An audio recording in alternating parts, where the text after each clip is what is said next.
देखिए, election commission से के दौरे का तो हमने बहिष्कार कर दिया हुआ है। मिशन स्टेटहुड और मैं चुनाव आयोग जो कश्मीर का दौरा भी किया और आज जम्मू के दौरे के ऊपर भी है शायद, तो हमने उसका बहिष्कार इसलिए किया है कि पिछले 2 सालों से हम चुनाव आयोग को दिल्ली में फुल बेंच मिलकर के आए थे और ये मांग करके आए थे कि जम्मू कश्मीर में जल्द से जल्द चुनाव करवाए जाएं। लेकिन राजीव कुमार के फुल बेंच ने 2 सालों तक जम्मू कश्मीर के लोगों को बेहद परेशानी में डाल के रखा और यहां पे असेंबली के चुनाव नहीं करवाए गए। इसलिए हमने उनका बहिष्कार कर दिया और आज भी हमारी और पिछले 2 सालों से हम ये गुहार लगा रहे हैं और चुनाव आयोग को मालूम है कि हमारे जम्मू कश्मीर की आवाम क्या चाहती है। जम्मू कश्मीर की आवाम ये चाहती है कि पार्लियामेंट के चुनावों के साथ असेंबली के चुनाव भी करवाए जाएं। और दूसरी मांग ये हम यहां से भेज रहे हैं आज, ये तमाम पत्रकार वार्ता के माध्यम से ये आवाज उन तक जरूर पहुंचेगी कि एक तो आप जो सुप्रीम कोर्ट ने ये हिदायत जारी की है कि चीफ इलेक्शन कमीशन की वेबसाइट के ऊपर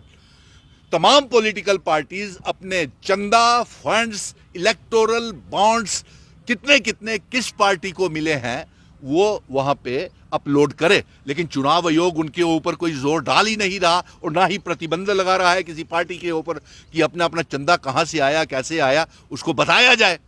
नंबर 3, हम ये उनसे मांग कर रहे हैं सुप्रीम कोर्ट से कि सुप्रीम कोर्ट ने आपको हिदायत दी है इसको इलेक्शन कमीशन को जम्मू कश्मीर में जल्द से जल्द चुनाव करवाए जाएं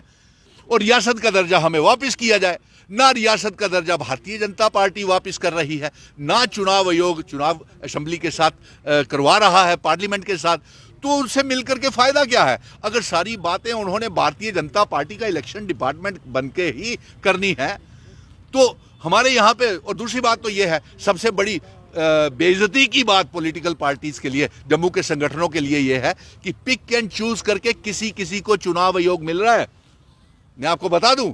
और पिछले 2 सालों से हम गुहार लगा रहे हैं, चुनाव आयोग से मिल के आए हैं, दिल्ली में मिल के आए हैं, तमाम मुल्क के मेंबर पार्लियामेंट से और तमाम पॉलिटिकल पार्टी से मिल के आए हैं, उनकी रायनामे बना करके आए हैं। आज जम्मू कश्मीर की तमाम पॉलिटिकल पार्टीज हमारे विजन डॉक्यूमेंट के ऊपर चल रही हैं कि पहले रियासत का दर्जा दिया जाए, पार्लियामेंट के चुनावों के साथ असेंबली के चुनाव करवाए जाए, लेकिन चुनाव आयोग के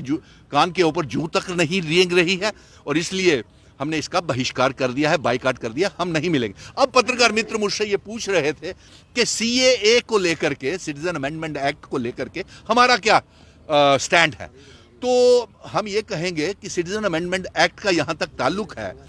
हम तो इस शक्ल में चाहते हैं भारत को देखना। कहते हैं कि प्रताड़ित हो गए थे, बांग्लादेश में चले गए, पाकिस्तान में चले गए, उस आज़ादी की जंग में तमाम मजहबों के लोग इकट्ठे थे और उन्होंने इकट्ठे ये आज़ादी की जंग लड़ी थी। उसमें हिंदू भी थे, मुस्लिम भी थे, सिख भी थे, पारसी भी थे, बौद्ध भी थे, तमाम मजहबों के लोगों ने शहादतें दी और उस समय सारे प्रताड़ित हुए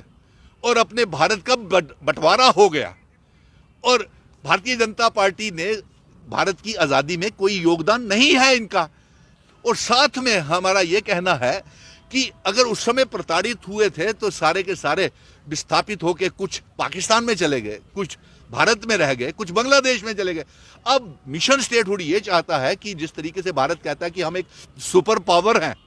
नंबर 1, नंबर प्रधानमंत्री जी कहते हैं कि उनका 56 इंच का सीना है और वो सुपर पावर है, तो वो सुपर पावर इस्तेमाल करके भारत को, पाकिस्तान को भारत का हिस्सा बनाए और साथ में बांग्लादेश को भी भारत का हिस्सा बनाए, क्योंकि बंटवारा तो बीजेपी के आज़ादी का ना उनमें आज़ादी का रोल था, लेकिन एक रोल अदा कर सकती है कि जो बंटवारा हुआ था उसको इकट्ठा कर सकती है। लेकिन खबरें तो आ रही है कि आप भी बीजेपी ज्वाइन करने वाले हैं। यार ये पत्रकार मित्र, मुझे कहीं भी जाता हूं मैं, ये कहां से आवाज निकल करके आ गई कि भारतीय जनता पार्टी में ज्वाइन कर रहा हूं। अभी आपसे पहले पत्रकार ये पूछ रहे थे मुझसे कि आप गुपकार का हिस्सा है, वो गुपकार में अब दंगल लग गया है तो अब आप कहां जाएंगे? शायद इसी बात के उनके दंगल की वजह से ये मुझे बीजेपी ज्वाइन करने के लिए आप सोच रहे हैं पत्रकार मित्र। ना मैं भारतीय जनता पार्टी में जा रहा हूं, मैं जम्मू कश्मीर का बेटा हूं, खुश हूं, महाराजा हरि सिंह जी की का बेटा हूं, जम्मू कश्मीर लद्दाख पीओके गिलगित बल्टिस्तान का हिंदू मुस्लिम सिख ईसाई गुज्जर बकरवाल का बेटा हूं, रियासत इकट्ठा देखना चाहता हूं, भारत को एक साथ देखना चाहता हूं, मजहबी दंगे फसाद नहीं चाहता हूं, तो इसीलिए शायद और गुपकार का मैं एक बात और क्लियर कर दूं, गुपकार में मैं कभी भी नहीं था।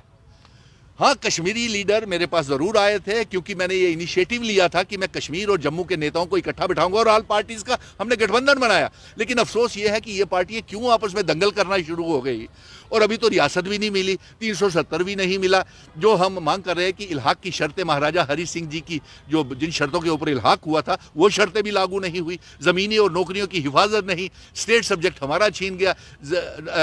आइडेंटिटी, कल्चर, डेमोग्राफी, इतिहास जम्मू कश्मीर का बर्बाद हो गया। आप इल्ज़ाम लगाते हैं, कुछ पत्रकार कहते हैं कि बीजेपी में शामिल हो रहा हूँ, किस शक्ल हमारा घर ही लुट गया है। सबसे बड़ा दुख मुझे है कि मेरी मेहनत जितनी भी थी, ये कश्मीरी लीडर जितने भी आपस में लड़ रहे हैं ना, दंगल जिनके भी चल रहे हैं, गुलाम नबी आज़ाद, अल्ताफ़ बुखारी, महबूबा मुफ्ती, डॉक्टर फारूक अब्दुल्ला, उमर अब्दुल्ला, अरे साहब हमने तो इकट्ठे होकर के ऑल पार्टीज़ मीटिंग में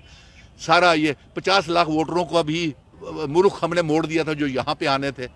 बुलडोज़र के रुख मोड़ दिए, रियासत के दर्जे की जंग हमने शुरू की थी, 370 की जंग शुरू की थी, वो अभी कोई भी मुद्दा मुवाक्कफ पूरा नहीं हुआ। लेकिन सुनील डिम्पल 100 सालों तक ये जंग लड़ेगा, ईमानदारी के साथ,